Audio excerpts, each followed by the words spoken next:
Hoje, em tendinopatias do pé e do tornozelo, nós vamos estudar claro que são várias afecções que acometem a área do tornozelo e do pé, mas foi selecionado aqui essas 3 que são as mais importantes, né, que tem uma prevalência maior, que são o tendão, aquelas que envolvem o tendão do calcâneo, né, também chamado de tendão de Aquiles, e aquelas que envolvem o tendão do tibial posterior e o tendão dos fibulares. Então, tanto tendões do lado medial quanto do lado lateral.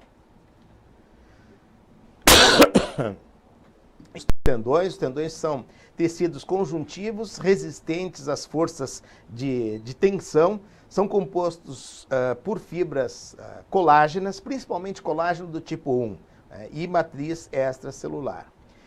Então, é componente importante para a realização do movimento, a presença é fundamental, né, um membro participante, né, dentro do movimento, os tendões, porque é sobre eles, então, que a parte muscular vai atuar e a ação daquilo que está acontecendo no músculo vai ser transmitida até onde esses tendões eles vão se fixar ao nível de um osso. E com isso nós vamos ter a ação, então, sobre e o funcionamento da parte músculo-esquelética, propriamente dita. Então, o que nós temos? Transmissão de força exercida no músculo até o osso, absorção de impacto também, né? Por exemplo, na corrida, você tem um papel importante dos tendões, um papel também de amortecedor, né, dos impactos que são transmitidos, né, do solo e para as articulações, enfim, e para todo o restante do corpo. E os tendões, à medida que a carga passa por eles, eles têm um papel também de amortecimento, né, desse impacto. E para manutenção, obviamente, da parte da postura e para a realização da marcha, é importante, né, o papel, né, dos tendões. E quando nós temos algum processo inflamatório, alguma afecção que comprometa esses tendões, o paciente vai se apresentar com um quadro, muitas vezes clínico, de limitação da função, de dor, e nós vamos ver aqui como é que nós podemos dividir essas tendinopatias, né? Então, nós temos aqui, para efeitos didáticos, nós temos, então, a peritendinite, onde nós temos alterações numa fase, então, inflamatória, né, que está restrita à área do peritendão, daquela parte que, com isso, um aumento da quantidade de fluido, né, que é sinovial, muitas vezes, que envolve esses tendões, e pode, inclusive, esse processo vai se cronificando e tudo mais, haver, obviamente, aderências dentro dessa parte, mas enquanto a parte da estrutura do tendão propriamente dito, ainda você tem um tendão normal quando nós estamos com um quadro de peritendinite. Quando nós temos, né, num segundo estágio, daí a peritendinite, né, com tendinose, nós temos fases inflamatórias, como a gente falou aqui, mas também existe, acompanhando, né, além do processo inflamatório, já começa a acontecer lesões degenerativas, né, sobre o tendão.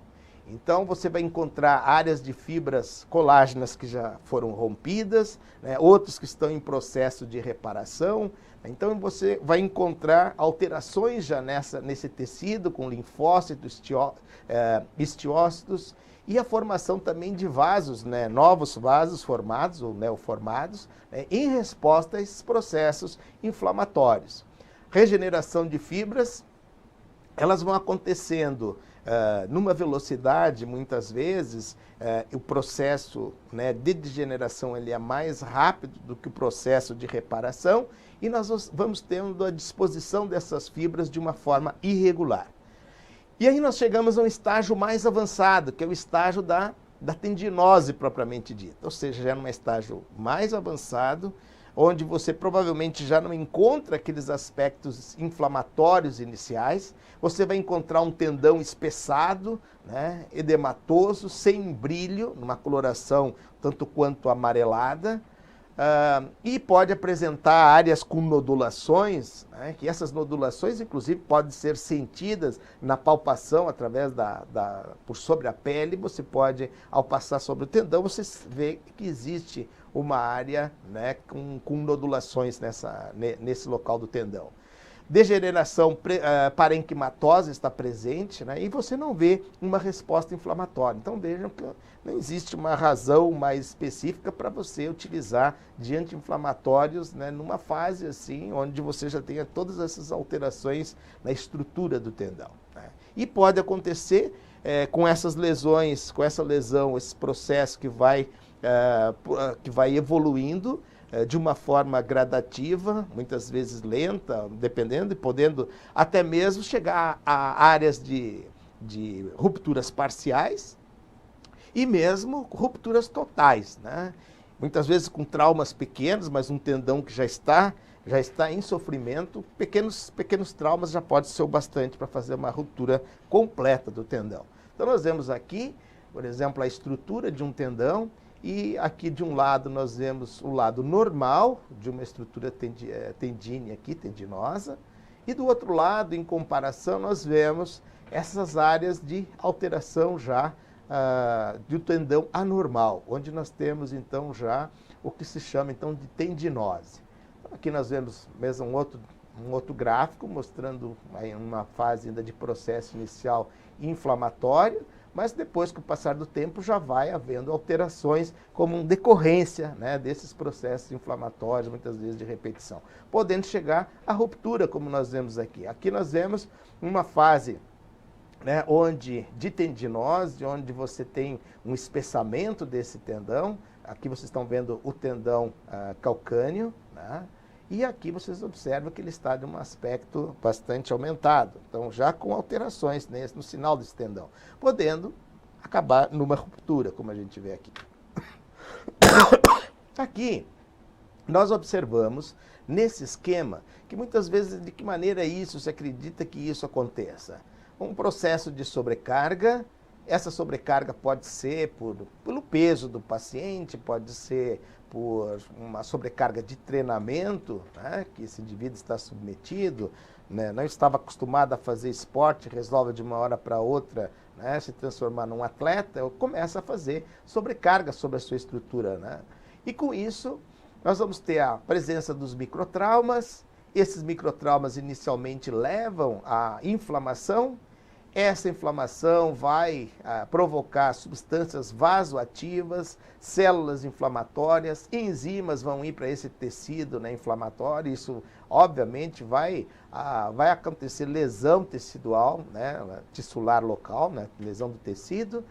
Isso, né, vai provocando uma lesão clínica. Muitas vezes isso não tem um tempo adequado de recuperação entre um processo de trauma e a reconstituição, e você vai tendo, essas lesões vão se acumulando, e nós vamos chegando aqui a uma lesão degenerativa. E um papel importante do tempo, porque isso aqui é um processo que vai, né, acontecendo e vai levando com isso a degeneração desse tendão. Nós temos fatores relacionados, chamados fatores intrínsecos e fatores extrínsecos. Os fatores intrínsecos são aqueles que estão ligados ao próprio indivíduo, né? Quando nós temos um indivíduo que tenha déficit de flexibilidade, ou até mesmo flexibilidade muito aumentada, pela falta ou pelo excesso, alterações biomecânicas, né? Alterações, por exemplo, de comprimento de membro, de sobrecarga, quando a gente fala, ou de peso mesmo, sobrepeso. E fatores extrínsecos são aqueles fatores que são externos. Muitas vezes o terreno que o indivíduo corre, por exemplo, se exercita, se ele está num terreno muito duro, a superfície muito dura, ele corre em asfalto, por exemplo, é diferente dele correr numa grama, de ele correr na areia. Existe uma diferença do impacto que esse indivíduo sofre. Então, no caso do terreno, da superfície, a gente fala que são fatores extrínsecos relacionados. Erros de treinamento, muitas vezes o indivíduo, né, está acostumado a correr lá no final de semana, corre 2, 3 vezes por semana, corre em um espaço curto de 20, 30 minutos no dia, e de repente, há 1 ou 2 meses, ele resolve que ele quer participar da São Silvestre, ou que ele quer fazer uma meia maratona, uma maratona, e ele vai cometer erros, muitas vezes ligados com o tempo, que não é o tempo adequado para a preparação desse aparelho do ponto de vista músculo-esquelético, né? Então, com isso, ele corre o risco de fazer essas lesões. Ou erros também de técnica, da maneira maneira que ele faz a sua pisada, da maneira que ele descarrega a carga durante o seu exercício, né? Equipamentos também inadequados, o uso de calçados, né, também, muitas vezes, o indivíduo não dá atenção adequada para manutenção, para uso de equipamentos que são adequados. Por exemplo, eu vou correr, mas você tem tênis que seja voltado para a parte de corrida? Como ele não entende muito daquilo, acha que basta pegar qualquer tênis é o suficiente, ou ele vai fazer um esporte, um futebol, ou, enfim, qual é o esporte que ele vai fazer, é necessário que ele tenha um calçado que seja adequado a isso. Senão ele pode fazer, sim, sobrecargas que vão se manifestar nesses processos inflamatórios. O uso de drogas também pode fazer com que esse indivíduo também fique propenso a que seus tendões sofram com processos inflamatórios. Então aqui a gente vê fatores extrínsecos, como aqui. Olha esse campo aqui, né, com barro, né, o famoso jogo aqui de várzea, né?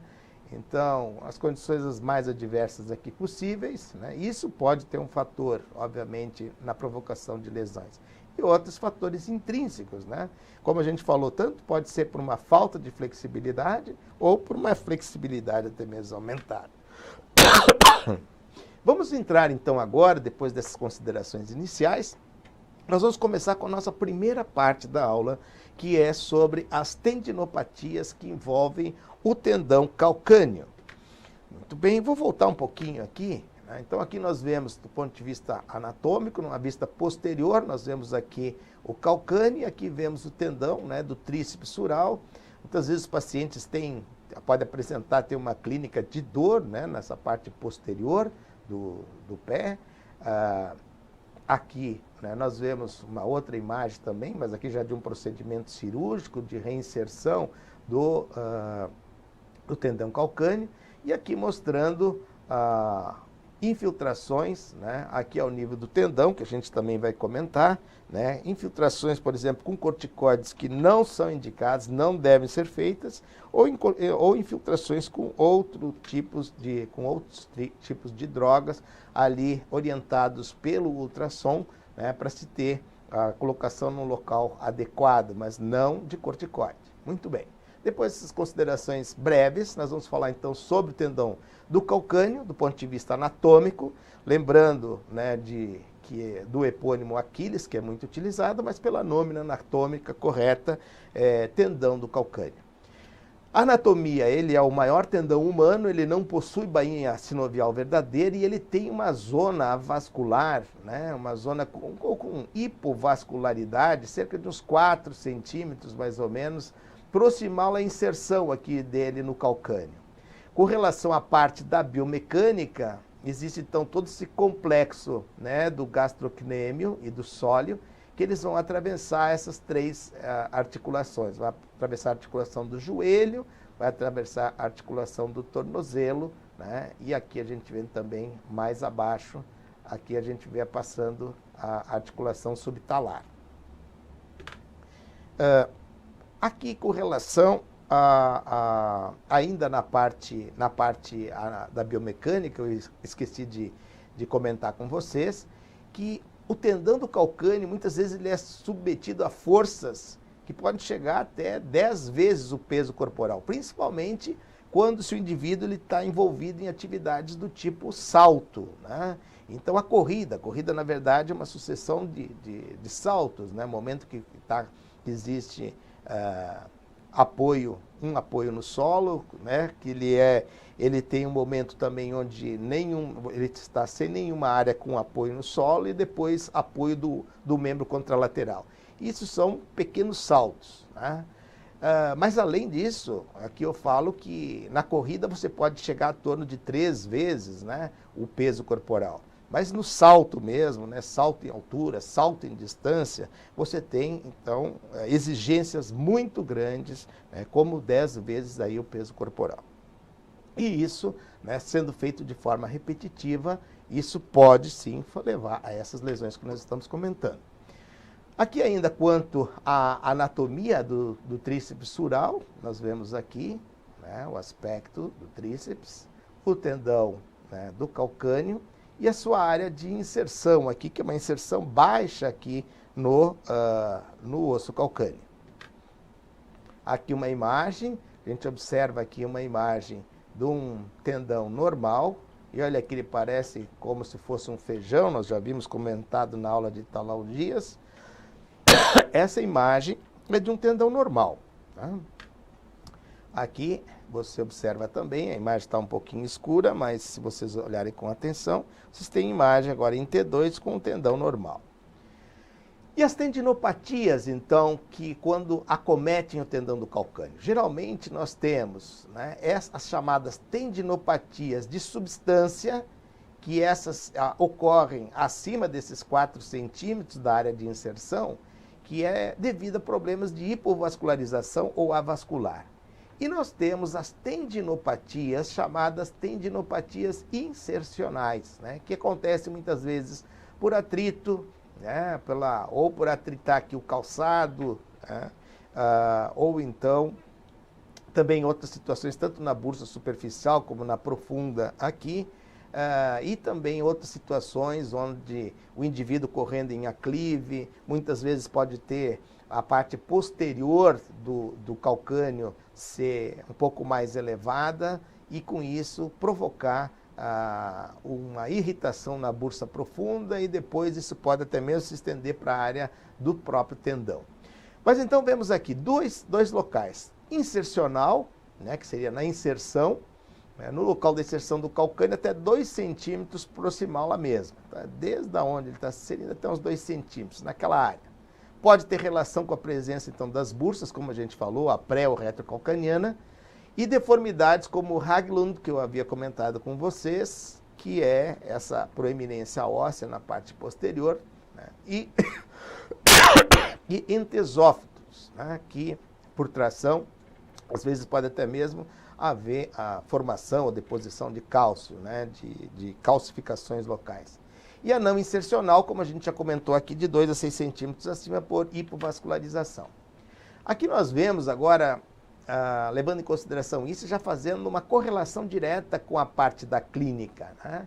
Então, na insercional, que acontece muitas vezes por atrito, você vai fazer a sua palpação lá junto da área do calcâneo, onde se insere o tendão. Né? E o paciente vai referir dor ali. Já naquelas problemas de tendinopatias de substância, elas vão acontecer então mais acima. Aqui está a área de inserção, e uns 4 centímetros acima, né, mais ou menos por esta área aqui, é onde o paciente vai se queixar. Então, aqui é por problema, né, de hipovascularização ou avascular, ok? Então, vai desde os 2 até os 6 centímetros, mais ou menos, aqui a área onde pode haver esse déficit e, com isso, nós podemos ter lesões que vão acabar, né, levando ou piorando ainda essa questão anatômica, vascular, pode acabar fazendo com que os indivíduos acabem desenvolvendo no futuro até mesmo rupturas do tendão calcâneo. Vamos ver os estágios agora, mas os estágios quando a gente leva em consideração o tempo. Né? Então, se nós temos um processo que ele é agudo, seria um processo com menos de 2 semanas de evolução. Nós temos ele considerado subagudo, quando esse período de tempo é de 2 até 6 semanas de sintomas. E aí você tem os processos crônicos, quando já são mais de 6 semanas que o paciente tem queixas ao nível do tendão. Veja essa classificação aqui, né, com relação à classificação de Puddu. É aqui a gente havia já comentado, aqui nós vemos um tendão normal, um tendão já com peritendinite, e já também com algumas alterações aqui, e aqui já um tendão numa fase mais avançada, um tendão já com tendinose, com alterações, né, com nodulações e alterações degenerativas na estrutura desse tendão. Ele fica mais engrossado, ele fica mais espesso. Né? Então, na primeira fase, que é a fase de paratendinite ou peritendinite, aquela fase que a gente já discutiu antes, que é processo inflamatório, uma fase intermediária que pode ter um pouco de processo inflamatório, mas já existe, porque esse processo já se perpetua há mais tempo, já existe áreas de degeneração em tendinose, e a tendinose que é a parte mais avançada, conforme a gente já comentou anteriormente, aqui eu trouxe para ilustrar melhor. Vemos então aqui no caso das tendinoses do calcâneo na sua porção média, que são aquelas tendinoses agora daquela área vascular, lembra? Então, também pode acontecer processo, né, aqui de paratendinite numa fase inicial, um processo mais inflamatório. Depois pode já evoluir também para essa fase, né, de paratendinite com tendinose, já com algum grau de degeneração. Vejam aqui que alguns elementos que podem estar presentes como etiologia disso. O pé cavo, uma excessiva pronação também, excessiva pronação ou supinação, muitas vezes a idade avançada dos pacientes, né? Erros no treinamento de sobrecarga e o uso como das fluoroquinolonas, tá? Que são fármacos, né, que têm um papel que pode fazer com que os tendões, né, e no caso aqui o tendão do calcâneo, fique mais suscetível, nessas áreas hipovascularizadas, a apresentar uma maior lesão do tipo degenerativo. Aqui na esportiva, são indivíduos muitas vezes que aparecem com mais frequência, um indivíduo jovem que quer fazer o esporte, né, com muito vigor e não está preparado para isso, às vezes começa a fazer isso também já com sobrepeso, e com sobrepeso, né, dando sobrecarga e sobrecarga de exercícios. Dor difusa, edema, né? Ainda não existe nodulações no tendão, crepitação ocasional pode acontecer se o processo inflamatório estiver muito evoluída, a inflamação. Ultrassom e ressonância, geralmente nessa fase não vão mostrar alterações maiores. Aqui a gente vê o tendão, o sinal do tendão na parte com relação ao uso do ultrassom. E o diâmetro do tendão pode também acontecer de estar levemente, né, aumentado. Nessa fase de inflamação, né, nós vemos aqui a área acometida, né, e aqui mostrando já que existe o processo inflamatório. Aqui numa vista nos exames de imagem, nós podemos ver que aqui a gente vê o tendão, né, já vemos que existe também algum grau de processo inflamatório com líquidos aqui nesta área. Aqui nós já observamos que o tendão já está um pouco mais espessado. Tá? E agora aqui a parte da tendinose propriamente dita. Então, frequentemente na fase de tendinose é aquela fase tardia, aquela fase já que o indivíduo já não deve ter um processo inflamatório, já é uma fase indolor, mas é uma área onde você vai encontrar nodulações, áreas onde esse tendão ele vai ter essas nodulações focais, né? E o ultrassom e a ressonância, né, vão mostrar já sinais de anormalidade, que a gente vê na parte posterior, áreas de nodulações aqui, né? Aqui, por exemplo, numa tendinose difusa, esse tendão já vai perdendo elasticidade, olha que ele já aumenta bastante de volume aqui, né? E olha que antes tinha um aspecto mais como feijão e aqui ele já está no aspecto bastante aumentado. Aí, essa tendinose, ela pode ser difusa, vai ocorrendo metaplasias, degeneração e pode haver deposição de cálcio, como a gente já comentou, calcificações. E a clínica? Nós podemos associar a clínica com esses achados que a gente viu aqui, onde o paciente pode apresentar incapacidade, né, o déficit de fazer a extensão. Aumento de volume, o paciente pode ter aumento de volume local, espessamento do tendão, da área do tendão, hipotrofia, né, vai diminuindo a massa muscular na parte da panturrilha, vai ficando com menor massa muscular, hipotrofia. E esse teste aqui, que costuma cair muito, né, nas avaliações, nas provas e tudo mais, é o teste de Thompson, que ele serve para avaliar, né, deve ser feito para avaliar a integridade desse tendão. Então, você vai observar e o paciente ele não tem a capacidade de fazer, então, a flexão aqui plantar. Se ele faz a contração da musculatura aqui, você não observa que existe movimento aqui ao nível do tornozelo, né? Por quê? Porque existe uma ruptura, aqui no caso das rupturas completas aqui, ao nível, né, do tendão do gastrocnêmio, aqui da junção do tríceps sural, dos gastrocnêmios e sóleo, que se juntam no tendão calcâneo. Vejam aqui já um aspecto já de tendinose, com uma ruptura completa, né, do tendão. Aqui, gente, são casos, né, já crônicos. Então, quanto à epidemiologia, isso acontece geralmente entre a quarta e a sexta década de vida. As tendinopatias não insercionais, né, que são essas que acontecem nessa área de falta de uma vascularização melhor.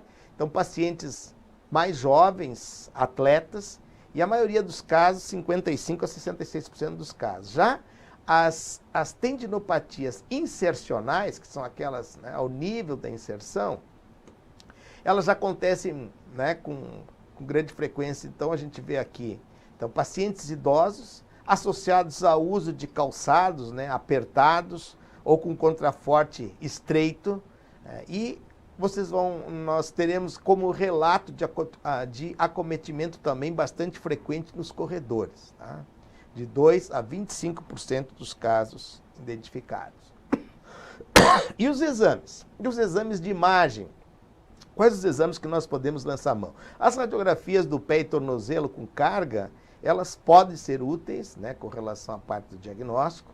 As calcificações intratendíneas, né, com foco de radiopacidade no local do tendão, e radiografias em perfil na avaliação quando se suspeita, né, daquela deformidade de Haglund na parte posterior do calcânio, né, são importantes as radiografias em perfil, como observamos aqui. Então, muitas vezes, o indivíduo estar com uma área aumentada, e isso quando o indivíduo vai correr numa área em aclive, por exemplo, aí vai comprometer essa área, a bursa que fica na parte mais profunda aqui, e consequentemente também o tendão, que muitas vezes, tendão calcâneo, que vai sofrer o atrito aqui nessa área. Então, é importante se traçar também nas radiografias as linhas paralelas ao pitch do calcâneo, né? E quando a tuberosidade exceder o nível dessas linhas, considerar a presença, então, de Haglund.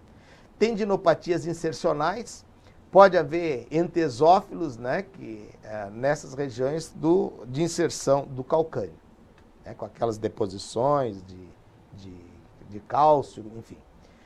Exames ainda podemos solicitar exames como o ultrassom e a ressonância magnética, né? Por exemplo, aqui nós vemos a parte de ultrassom, e aqui nós vemos uma ressonância magnética com uma área de comprometimento aqui nessa parte posterior aqui do tendão. Com o intuito de confirmar a presença dessa tendinose, quando se observa o tendão, se ele está muito espessado, se existe ruptura parcial, se existe uma ruptura total, embora clinicamente, né, você já pelos testes, como a gente viu lá, já pode a gente prever que existe uma ruptura, né, às vezes a presença de um gap também ao nível do tendão. Na ausência de melhora, né, do tratamento conservador, também é importante, muitas vezes, você usar desses exames para fazer um estudo mais aprofundado e avaliar a possibilidade de indicação de tratamento cirúrgico. Com relação ao tratamento incruento, ou seja, geralmente esses processos inflamatórios, eles, né, ou mesmo processos degenerativos, eles apresentam ainda, a gente deve indicar, em primeiro lugar, o tratamento conservador, né? A menos, óbvio, que seja uma ruptura, né? Uma ruptura completa, evidente, né, do paciente, mas nos casos, quando você já tem esse paciente numa fase inicial, indicação é de tratamento conservador, né? E quanto mais precoce se chega ao diagnóstico, institui esse tratamento, nós podemos ter uma reversão, né, desse quadro, né? Por exemplo, se o indivíduo ele corria em superfície inadequada, não usava tênis de forma adequada, não fazia os alongamentos, né, necessários, o seu calçado já não tinha uma boa absorção, de repente havia necessidade de fazer ou complementar esse indivíduo se ele tivesse, né, alguma alteração com relação ao seu pé, a utilização, a necessidade de usar de uma palmilha, alguma coisa assim. você pode fazer com que esse processo, né, que se não tratado, ele continuaria de forma desequilibrada e aí sim iria levar para um processo de cronificação e a piora do caso, até mesmo sem resolver depois em fases mais tardias com lesões já estabelecidas. Então, por isso a importância de se tentar o tratamento e fazer o diagnóstico mais precoce. O uso de anti-inflamatórios, né, não esteroides, eles também são bastante, né, controversos, né, na literatura, o seu uso, mas a indicação, o uso de gelo, quando em fases, né, quando você está na presença no momento, né, você está numa fase inflamatória, você deve usar os meios físicos, né, para fazer o tratamento. Modificar as atividades dos pacientes, é necessário você saber que tipo de atividade ele está fazendo e ver se ele precisa ser readequado ou não. Ajustar o treinamento, né, quanto, por exemplo, pode ser necessário o indivíduo, numa fase mais aguda, que ele mantenha, de repente, a sua condição aeróbia, mas em esportes onde ele não vai exigir tanto descarga de peso. Então, pode passar ele para natação, ou bicicleta, ou utilizar também de cicloergômetro de membro superior. Alongamento, né, do tendão calcâneo, procurar fazer de 3 a 4 vezes ao dia. Esses são exercícios de alongamento que são importantes e interessantes, tanto numa fase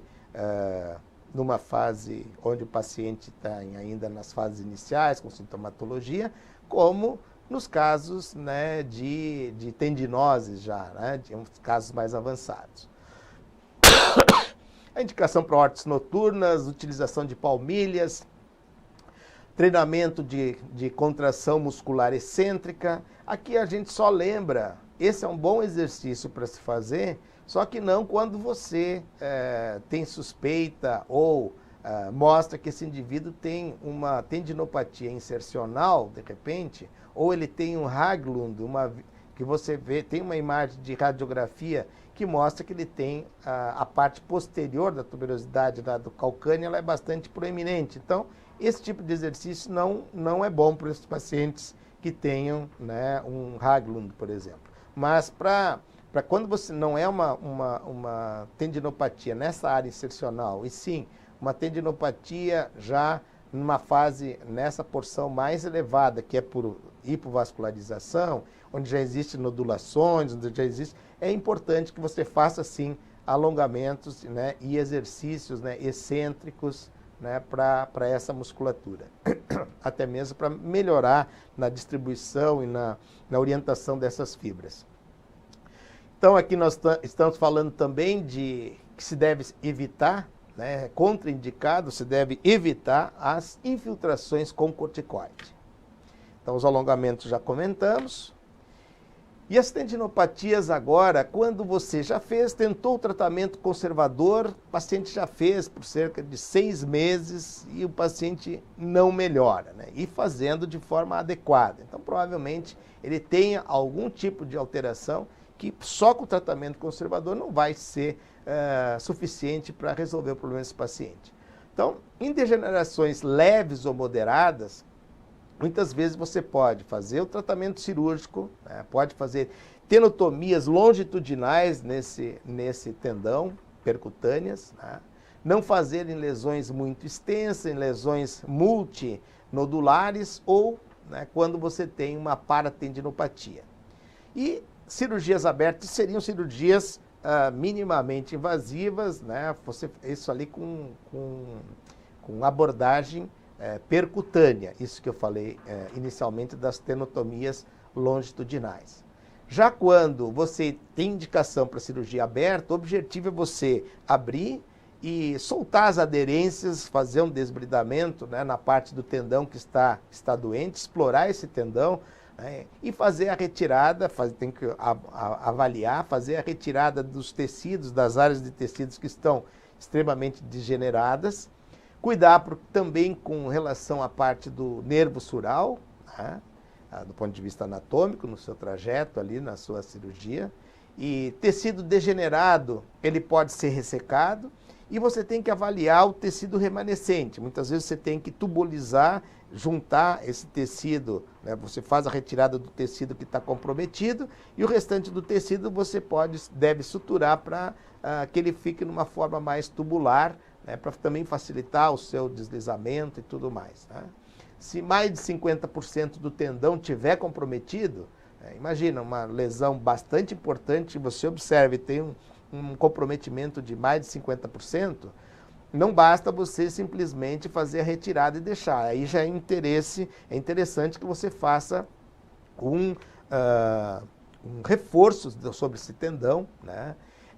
Para que esse tendão, utilizando o flexor longo do hálux, halo-enxertos, usar o fibular curto, até mesmo o semitendíneo, né, ao nível do joelho, da pata de ganso, tu pode fazer a retirada e para fazer um reforço, né, ou um augmentation, para fazer, você sutura, né, você tira aquela parte do tendão que está degenerado, sutura aqueles 50% que sobraram e você pode reforçar com essas opções que eu comentei agora para vocês.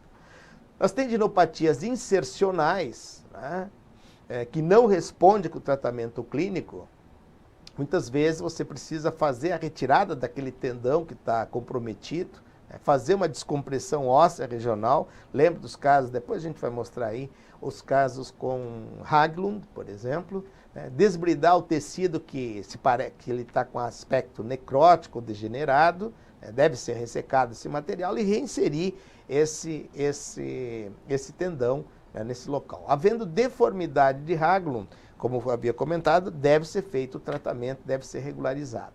Aqui, como exemplo, veja um paciente, mesmo você fazendo a compressão aqui nessa parte posterior, você não existe, está rompido aqui o tendão, então você não vai observar o movimento esse pé deveria, com essa compressão nessa região aqui, o pé deveria fazer uma flexão plantar, né? E você não observa isso, mostrando que existe uma ruptura completa, né? Mesma coisa aqui, coloca o paciente em decúbito ventral e pede para que ele, né, faça movimento de flexão plantar, e ele não tem a capacidade de fazer isso. Na abordagem, vê aqui uma ruptura importante, né? Aqui um aspecto de cola de cavalo, tá? Aqui um exemplo, logo após a abordagem, já você vê as áreas das fibras, né, que estão rompidas. Aqui a preparação, né, com suturas do tipo ancoradas aqui, com sutura ancorada para juntar esses fragmentos, essas extremidades desse tendão que está comprometido. Também pode existir casos onde a lesão seja mais complexa ainda e você aí precise fazer, quando você observa que existe uma área de lesão bastante grande, que compromete mais de 50% do tendão, aí é importante que você utilize, né, desses outros tendões que a gente já comentou aqui, né, ou flexor longo, né, do hálux, ou flexor dos dedos, ou até mesmo semitendíneo, grácil, você pode utilizar para reforçar a sua sutura. E no caso de Haglund, seria então essa porção posterior, né, um pouco mais aumentada, e ela pode provocar esse conflito aqui na parte posterior com o tendão. Então, nesses casos, é necessário fazer uma abordagem cirúrgica e retirar realmente essa parte, né, tem que ser uma retirada bastante, até mesmo com um pouco uma margem de segurança, para que não volte a comprometer esse paciente nesse estado. Então, seria com o uso de também tratamento cirúrgico, com o uso de uma serra oscilante, você faz a abordagem, retira essa parte posterior, pode fazer aqui também uma limpeza, existe aqui a parte da bursa, se isso aqui estiver muito inflamado, com processo reacional aqui inflamatório, fazer a retirada, a limpeza. Então aqui mostrando aqui a retirada, né, e isso vai dar um alívio, né, para nessa porção posterior do calcâneo. Vamos passar agora para o nosso segundo tema. Nós já vimos sobre o tema de tendinopatia do tendão calcâneo, agora nós vamos ver a tendinopatia do tendão tibial posterior. Então vocês observam aqui o tibial posterior, então agora nós vamos avaliar então da parte medial do pé, né, do tornozelo e pé, e aqui nós vemos a chegada do tibial posterior, né, junto, né, do osso navicular. Aqui nós observamos na ressonância magnética, né, que o tendão também tem presença aqui no caso de líquido importante junto desse tendão. Aqui nós vemos também uma consequência que muitas vezes acontece, porque o tendão do tibial posterior, ele tem esse papel de elevar o arco medial do pé. Então, muitas vezes, em processo degenerativo, esse tendão vai perdendo, tanto perdendo a força e pela dor e pela degeneração que vai acontecendo aqui, ele vai perdendo a sua eficiência na elevação desse arco. E com isso, esse pé vai desabando aqui, né? Esse pé vai perdendo o seu arco e nós vamos tendo um pé que, de um pé normal, ele vai evoluindo para um pé plano, né? Então, um pé plano e com características em valgo aqui, né? Um pé plano valgo, né, do indivíduo adulto, né? Muitas vezes, e de uma forma que a gente vê de uma forma bem clara, bastante diferente do lado contralateral, né? E aqui nós observamos numa exploração cirúrgica que o tendão similares ao que nós comentamos lá no caso do tibial do tendão do calcâneo. A etiologia do pé plano, então, adquirido do adulto. Isso acontece uma disfunção, então, dinâmica desse tendão do tibial posterior e as estruturas, né, que ele ele tem um papel dinâmico, né, dessas estruturas de ajudar a manter elevado esse arco, e também as outras estruturas estáticas, elas vão acabando colabando sem a presença, sem a atuação mais efetiva do tibial posterior. Então, com isso, com o déficit funcional do tibial posterior, os fibulares do outro lado, então o que vai acontecer? À medida que não existe mais essa força importante do tibial posterior para erguer o arco aqui, vai acontecendo que os fibulares vão passar a atuar mais e com isso vai cada vez mais progredindo essa deformidade. A degeneração, então, do tibial posterior, ela ocorre muitas vezes em decorrência do próprio envelhecimento do indivíduo, envelhecimento fisiológico, né? E se estiver associado, muitas vezes com sobrepeso, muitas vezes com uma sobrecarga, né? Com longas caminhadas, o paciente com sobrepeso, ou esporte em cima disso, e um paciente ainda com mais idade, muitas vezes você pode, né, acabar desenvolvendo essa tendinopatia do tibial posterior. É um processo inflamatório, ele instala-se e vai acontecendo esse déficit da parte da nutrição e desse tendão e aquelas alterações que a gente já comentou aqui. Os estágios de alteração estruturais desse tendão, né, nós temos os processos são bem similares ao que nós já comentamos antes, uma parte de processo inflamatório periférico, alterações, isso vai levando com o passar do tempo alterações no parênquima, na estrutura do próprio tendão, e com isso, com o passar do tempo, as rupturas parciais e rupturas totais. Aqui, com relação a essa classificação, né, nós podemos observar aqui um tendão normal, né, aqui tipo 1, tendão normal, essa é a classificação de Riley, onde no tipo 2 você começa a ter uma tendinose leve, né?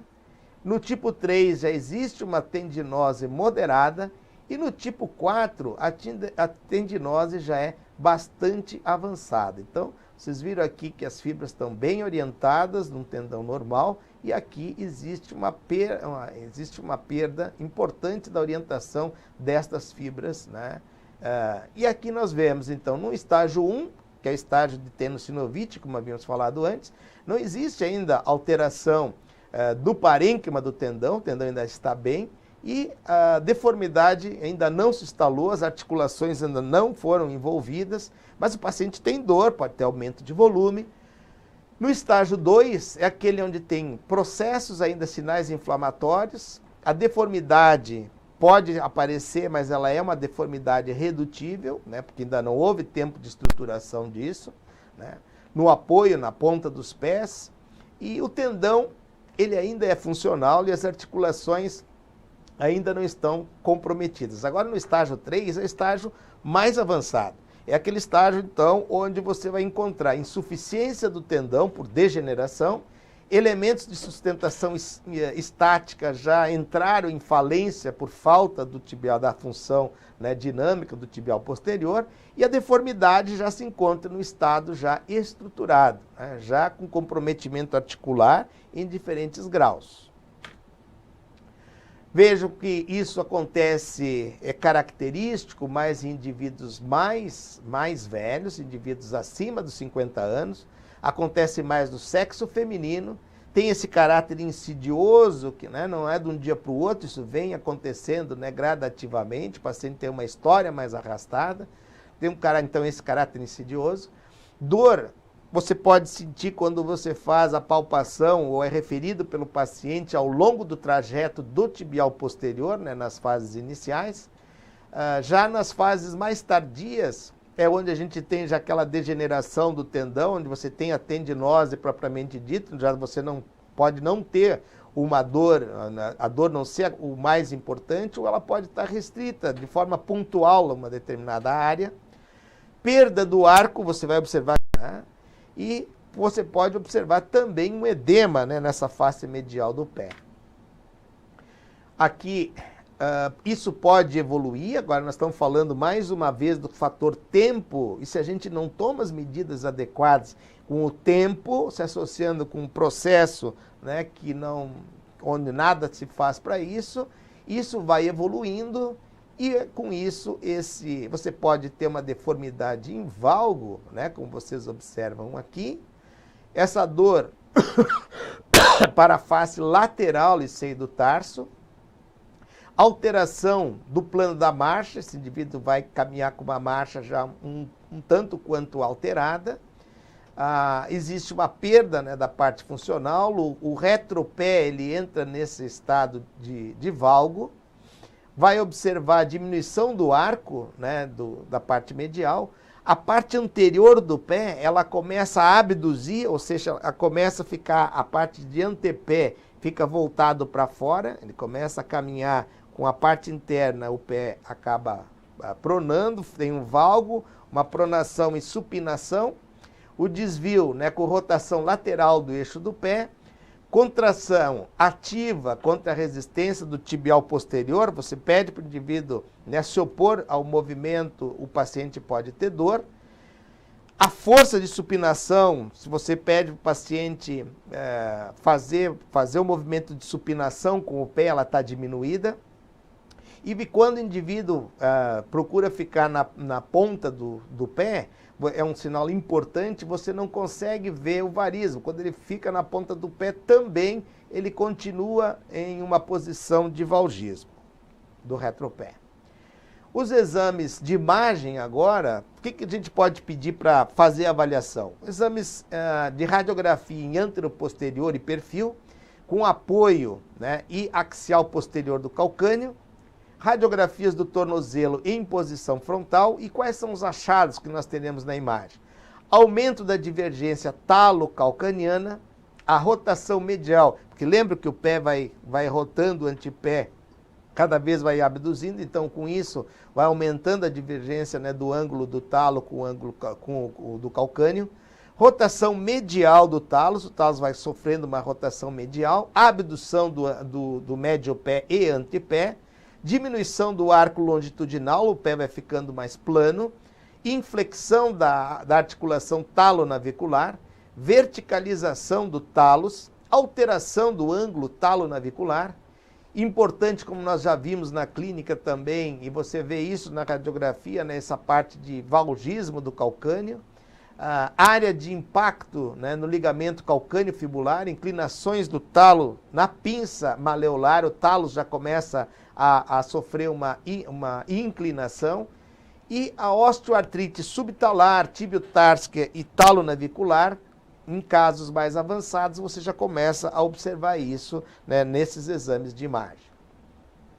O diagnóstico é fundamentalmente um diagnóstico clínico, né? Você vai observar o paciente, vai ver que está vendo essa queda do arco, você pode palpar o trajeto tibial posterior, ele pode apresentar dor, ele vai ter diminuição da força de fazer a supinação do pé, vai mostrar um antepé em abdução.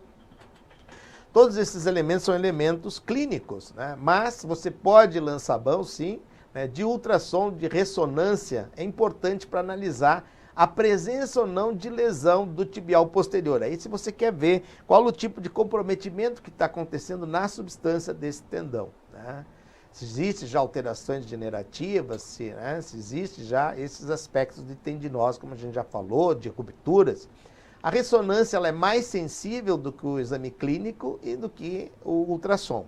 A ressonância permite você enxergar essas alterações tanto insercionais das tendinopatias, né, como no próprio músculo. Então, aqui a gente vê a área, né, que o tendão ele está mais espessado, ele tem áreas, se vocês olharem com atenção, áreas mais claras, áreas mais escuras, né, comprometendo esse tendão. Aqui também a gente consegue ver, né, que existe líquido, né, junto desse tendão, que existe também o aspecto do tendão, pode você ver que está comprometido. E aqui na parte do ultrassom também você pode ver, que permite identificar alterações na ecotextura, né, fibrilar desse tendão. A classificação aqui interessante, a classificação de Johnson e Strom, foi modificada por Meyerson. Ela diz o seguinte: no tipo 1, você tem ainda naquela fase inicial, dor, edema na face medial e associação a leve deformidade em valgo. Na fase 2, isso já evolui, nós temos então uma deformidade, mas essa deformidade ela é flexível, né, em valgo do parte do retropé. Já na fase 3, você já tem mais avançado com evolução desse estágio 2, a deformidade do retropé já se torna fixa, né, quando ele já faz essa elevação, ele já não consegue fazer essa correção do valgismo que havia anteriormente, né? E já na fase 4 você tem uma inclinação em valgo do talos e consequente alteração degenerativa da tibiotársica, né? Então olha aqui que a gente já está vendo, a gente consegue observar todas essas alterações já numa fase bastante adiantada. Nesses casos assim bastante adiantado, você necessita tomar medidas também que são mais severas, do tipo, muitas vezes é necessário, já que existe comprometimento de todas essas articulações, para você parar esse processo, né, você precisa fazer as correções que são necessárias. Então, muitas vezes é necessário você lançar a mão até mesmo de uma tríplice artrodese para colocar esse retropé e o médio pé em situações mais adequadas e também do antepé em condições mais adequadas para a marcha desse paciente. Com relação agora ao tratamento conservador, assim como nas demais tendinopatias, nas fases iniciais, o ideal é você tratar de forma conservadora, ou seja, com a fisioterapia, utilizando de alongamentos, de fortalecimento de musculatura. Você pode usar também órteses ou moldes, por exemplo, se o paciente tem uma queda desse arco, você pode usar um molde, uma elevação desse arco, né, longitudinal aqui na parte medial. O trabalho lá de reforço, né, dessa musculatura e fortalecimento, né, para essa musculatura tendendo a fazer a força em supinação, que está diminuída. Nos estágios 1 e 2 de Johnson e Strom são as indicações mais precisas, então, para você fazer o tratamento conservador. Agora, e esse tratamento conservador, ele traz resultados bastante satisfatórios, quase 70% dos casos, 67% dos casos, segundo alguns levantamentos, os pacientes respondem muito bem, respondem de forma satisfatória, eles se livram da parte de dor, né, diminuem todos aqueles, em termos de problemas que os pacientes apresentam com esses processos de tendinopatia. Então, é indicado, né, nos pacientes idosos, pacientes sedentários, né, e naqueles casos também onde está contraindicado por outros motivos, né, afecções ou outras doenças, comorbidades, onde esteja contraindicado o tratamento cirúrgico desses pacientes. Então aqui nós estamos vendo, né, várias formas de tratamento de forma conservadora. Mas pode existir casos em que realmente, como a gente já viu aqui, esse processo não foi tratado de forma adequada e aí você vai tendo todo aquele processo de desabamento do pé e com isso as consequências vão sendo mais sérias, mais severas, tanto ao nível, né, do antepé, né, também a parte do retropé. Então muitas vezes você precisa lançar mão de osteotomias, né, como osteotomias de calcâneo, como a gente vê aqui, né, no sentido para corrigir aquele valgismo na parte posterior e a parte de abdução da parte do antepé. Às vezes você pode ter também, se deparar com rupturas do tendão do tibial posterior, né? E você precisa abordar muitas vezes essa área, pode fazer a utilização de substituição ou reforço ou augmentation com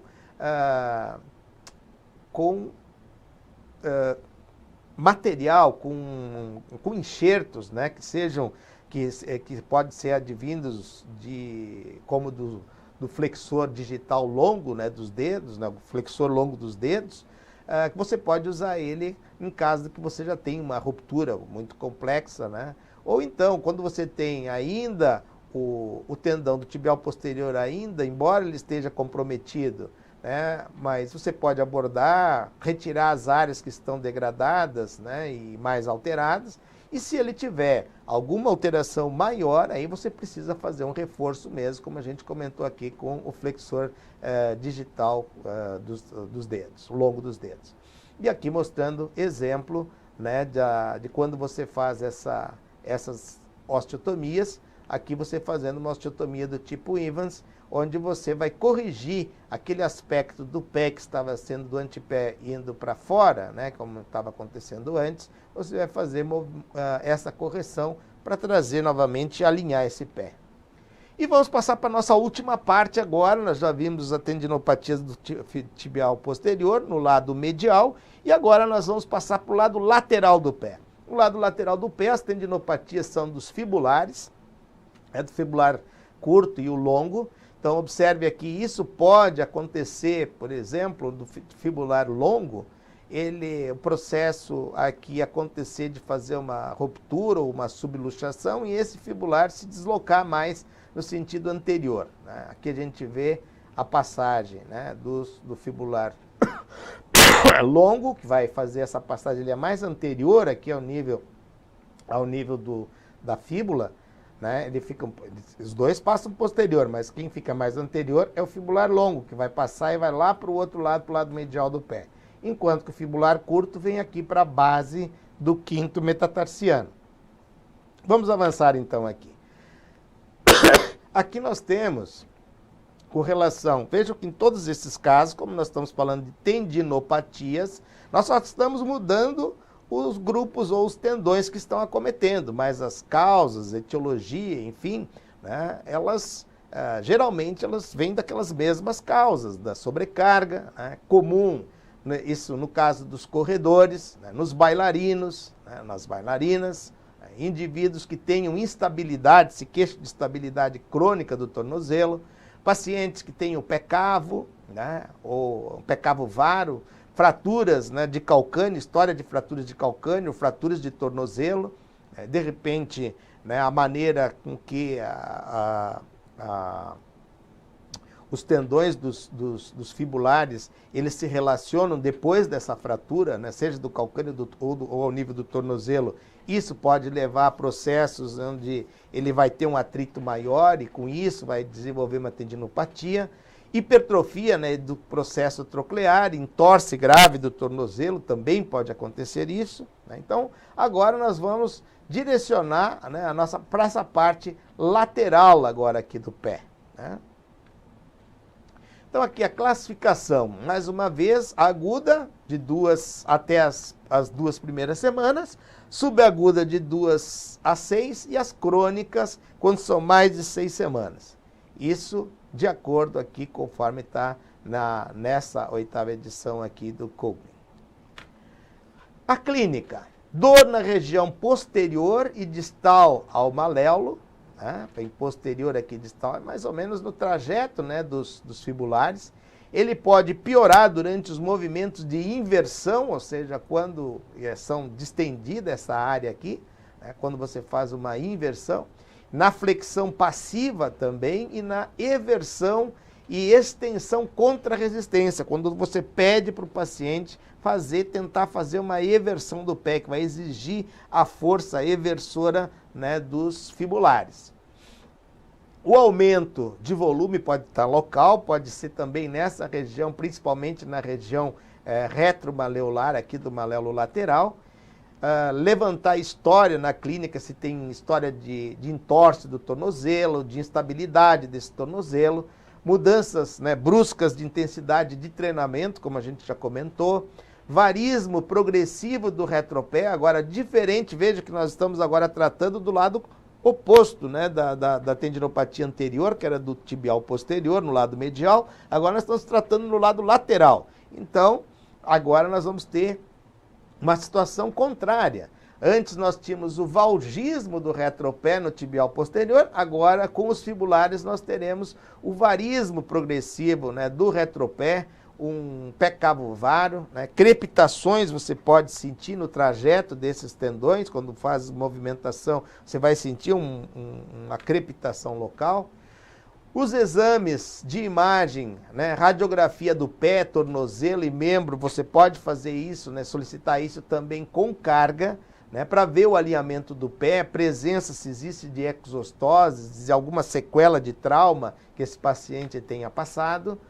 Exames de imagem, né, no caso da radiografia axial do calcâneo, né, como a gente está vendo aqui, para identificar se existe alguma hipotrofia troclear, né, que possa predispor a tendinopatia.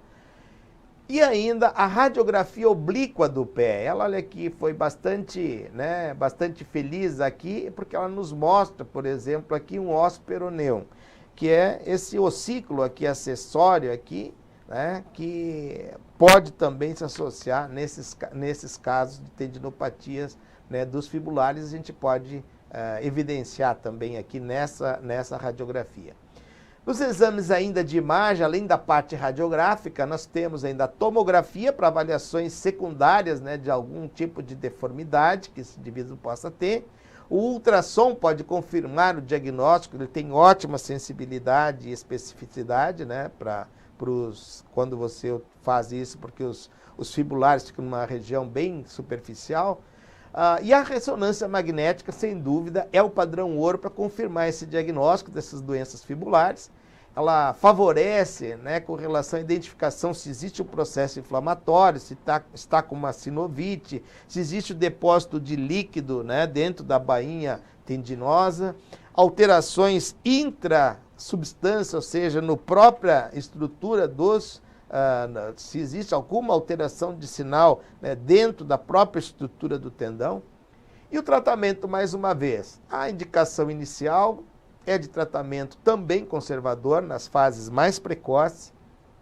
Uso de analgésico, já os anti-inflamatórios a gente também já comentou que é bastante discutível, né, que não tem assim evidências que os anti-inflamatórios tenham um papel mais importante nas fases, principalmente nas fases mais tardias. Eles podem ter um papel mais importante nas fases mais precoces, numa inflamação mais aguda, mas nas fases tardias, já com tendinose, é bastante questionável.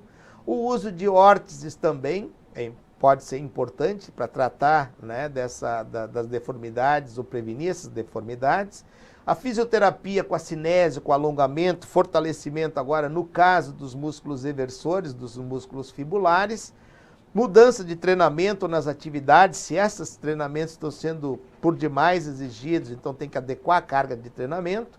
O uso das palmilhas, nós já colocamos. E, mais uma vez, não utilizem de corticoides em infiltrações, porque as infiltrações com corticoides costumam provocar lesões sérias nesses tendões e acelerar ainda mais o processo, né, de degeneração nesse tendão, que já vem num processo degenerativo.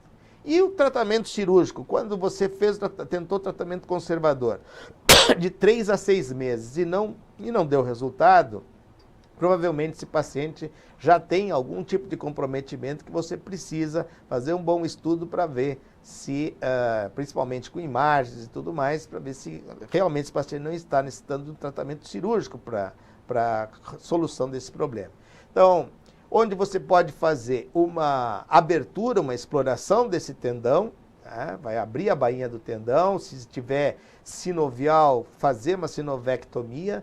Essas sinovectomias em pacientes, né, normais que não tenham uma doença secundária, como uma artrite reumatoide, enfim, não se vê muita aplicação quanto a isso, né? Mas se existir uma outra doença, né, aí você, como artrite reumatoide, que tem uma sinovial bastante aumentada, o paciente pode melhorar, né, com uma sinovectomia local também. Ressecar, então, áreas que estejam degeneradas no tendão, né? Observar se existe alguma proeminência óssea, fazer a regularização ou a retirada dessa proeminência óssea. Incisão posterior à fíbula, né? Seguindo o trajeto dos tendões. Então, a incisão você faz nessa. Ver se manter intacto esse retináculo, né, dos fibulares. Liberação das ATMs entre 4 e 6 semanas. Então, assim, se você tiver perante a presença já de deformidades, mostrando que essa já é um processo de desequilíbrio desse pé, né, que o alinhamento do pé já está comprometido, você tem que procurar restabelecer esse alinhamento, e isso você não vai restabelecer o alinhamento só limpando o tendão, fazendo, né, uma tenoplastia, retirando as áreas que estão comprometidas, ou fazendo um reforço se existe uma lesão parcial. Você muitas vezes precisa sim fazer transferências musculares ou então artrodeses são necessárias. Aqui alguns exemplos, aqui só para exemplificar aqui a passagem dos fibulares, né? Que eles passam aqui por trás da própria fíbula aqui, do maléolo fibular, e aí eles vêm para a parte anterior do pé. E às vezes pode haver, como eu já comentei, uma luxação, né, anterior, uma subluxação, principalmente tanto do fibular longo como do curto, mas principalmente do longo. Olha aqui, por exemplo, uma área, só um detalhe mostrando que esse fibular estava comprometido e com aspecto aqui que ele estava atritando, né, contra essa parte óssea. Então aqui na técnica mostrando a regularização dessa parte óssea, a retirada das áreas que estão degeneradas e o fechamento no sentido tubular desse tendão, para que ele permita o seu deslizamento normal. Aqui mais um aspecto também de uma cirurgia, aqui explorando a área dos tendões fibulares, né, encontrando que tinha um ventre muscular que era, né, que estava vindo muito abaixo, né, a parte muscular vinha muito mais abaixo aqui, e isso provocava, né, uma diminuição na área onde é que esses fibulares passavam, a parte muscular, o ventre muscular, ele vinha até nessa parte mais embaixo. Isso fazia diminuir a parte, aumentava a parte do conteúdo, né, e o elemento que estava contendo ali, o retináculo, ficava então com muito conteúdo lá dentro, dificultando o deslizamento dos fibulares. Então, foi indicado fazer uma liberação dessa parte muscular, né, retirada do excesso do músculo, fazer o fechamento novamente e assim por diante.